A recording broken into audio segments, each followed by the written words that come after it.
മത്തായി ശ്ലീഹായുടെ സുവിശേഷം 21:43 വായിച്ചേ. അതുകൊണ്ട് ഞാൻ നിങ്ങളോട് പറയുന്നു, ദൈവരാജ്യം നിങ്ങളിൽ നിന്ന് എടുത്ത് ഫലം പുറപ്പെടുവിക്കുന്ന ജനതയ്ക്ക് നൽകപ്പെടും. എന്താണ് അത്? ഭക്ഷണവും പാനീയവുമല്ല, നീതിയും സമാധാനവും പരിശുദ്ധാത്മാവിന്റെ സന്തോഷവുമാണെന്ന് നമ്മൾ 14-17 വായിക്കുന്നില്ല റോമ?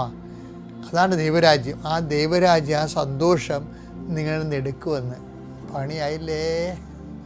സന്തോഷം നിങ്ങളിൽ നിന്ന് എടുക്കും. എന്താണ്?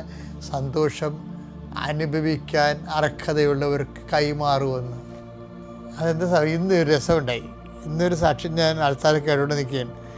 അപ്പോൾ ഒരു ചേച്ചിയുടെ സാക്ഷ്യങ്ങളാണ്, ഈ ദിവസങ്ങൾ പറഞ്ഞ സാക്ഷ്യങ്ങളാണ്. അപ്പം അവർ ഇതില്ലേ സാരി